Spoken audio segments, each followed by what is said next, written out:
Gila, Alkitab tidak asli lagi. Sekarang Alkitab sudah direvisi.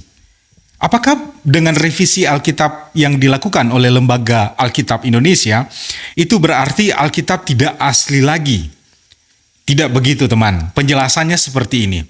Alkitab sebelumnya yang kita pakai, yang mungkin sampai saat ini masih dipakai di gereja-gereja, yaitu Alkitab Terjemahan Baru 1 yang diterbitkan tahun 1974.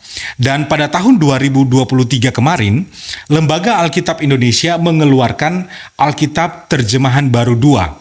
Alkitab yang saya pegang saat ini adalah Alkitab Terjemahan Baru 2 atau TB2. Mengapa Alkitab perlu direvisi? Pertama, kita harus tahu bahwa Alkitab ditulis dalam 3 bahasa, yaitu bahasa Ibrani, bahasa Yunani, dan bahasa Aram. Untuk memahami firman Tuhan itu, kemudian Alkitab diterjemahkan ke seluruh dunia dalam berbagai macam bahasa. Alkitab sendiri ditulis oleh kurang lebih 40 penulis Alkitab menggunakan sosial kultur konteks penulis pada waktu itu. Dan ingat bahwa Alkitab ditulis melalui penerangan Roh Kudus. Nah, teman-teman, saat ini kenapa perlu merevisi kembali Alkitab dari terjemahan 1974 menjadi terjemahan atau TB2 yang dikeluarkan tahun 2023? Alasan yang pertama adalah beberapa kata yang dipakai di dalam terjemahan baru 1 itu sudah tidak lagi relevan bagi penutur bahasa saat ini, atau bahasa yang digunakan sudah tidak lagi dimengerti oleh orang-orang yang hidup saat ini atau di zaman saat ini. Karena untuk memahami firman Tuhan, kita harus memahami apa maksud dan makna daripada kebenaran firman Tuhan itu. Sehingga perlu direvisi supaya kita membaca firman lebih dalam dan lebih memahami maksud kebenaran firman Tuhan itu. Saya akan memberikan salah satu contoh revisi daripada Lembaga Alkitab Indonesia yang terdapat dalam 1 Raja-Raja 7 ayat 17. Dalam terjemahan 1 tahun 1974, yang mungkin juga teman-teman lagi menggunakannya, itu berbunyi begini. Dibuatnya pula 2 jala-jala untuk ganja yang ada di kepala tiang itu. Jala-jala itu semacam kawat berpilin, semacam untaian rantai. 1 jala-jala untuk ganja, yang 1 dan 1 jala-jala untuk ganja yang lain. Kalau kita mendengar kata ganja dalam 1 Raja-Raja 7 ayat 17, terjemahan baru 1 tahun 1974, maka kita akan mengasosiasikannya dengan narkotika, ya. Jadi kalau kita bilang, berarti Alkitab ini mengajak kita untuk menggunakan narkotika dong.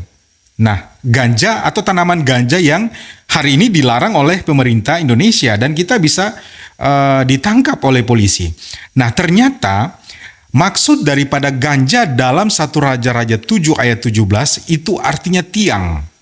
Ya, pada waktu itu ganja dipahami oleh orang-orang pada waktu itu adalah tiang. Sehingga terjemahan 2 yang saya pegang ini, teman-teman bisa lihat, itu kemudian merevisinya menjadi dibuatnya pula 2 hiasan bercorak jaring untuk kepala tiang yang ada di ujung tiang itu, seperti untaian rantai, 7 untaian bagi 1 tiang dan 7 lagi bagi tiang yang lain. Jadi yang sebelumnya kata ganja diubah menjadi tiang. Nah, sehingga kita benar-benar dapat memahami kebenaran firman Tuhan. Lantas, apakah Alkitab itu masih tetap asli sesuai dengan penulisnya? Jawabannya adalah masih tetap asli karena kita menyesuaikan konteks kita hari ini, cara memahami bahasa, cara memahami teks dengan konteks bahasa yang kita pahami saat ini. Dari ganja menjadi tiang. Jadi ketika kita membaca tiang, berarti kita sudah paham tiang yang dimaksud adalah tiang untuk satu bangunan. Nah, itu penjelasannya kenapa Lembaga Alkitab kemudian merevisi Alkitab Terjemahan Baru 1 menjadi Alkitab Terjemahan Baru 2. Kalau teman-teman membeli Alkitab Terjemahan Baru 2, bisa beli di toko-toko rohani.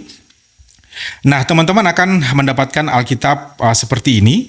Kemudian teman-teman juga akan mendapatkan satu buku panduan ya. Jadi Alkitab terjemahan baru edisi kedua, terjemahan baru edisi kedua. Jadi dengan membeli Alkitab, di dalamnya sudah di dalam Alkitab yang teman-teman beli sudah ada penjelasan singkat mengenai revisi-revisi yang ada.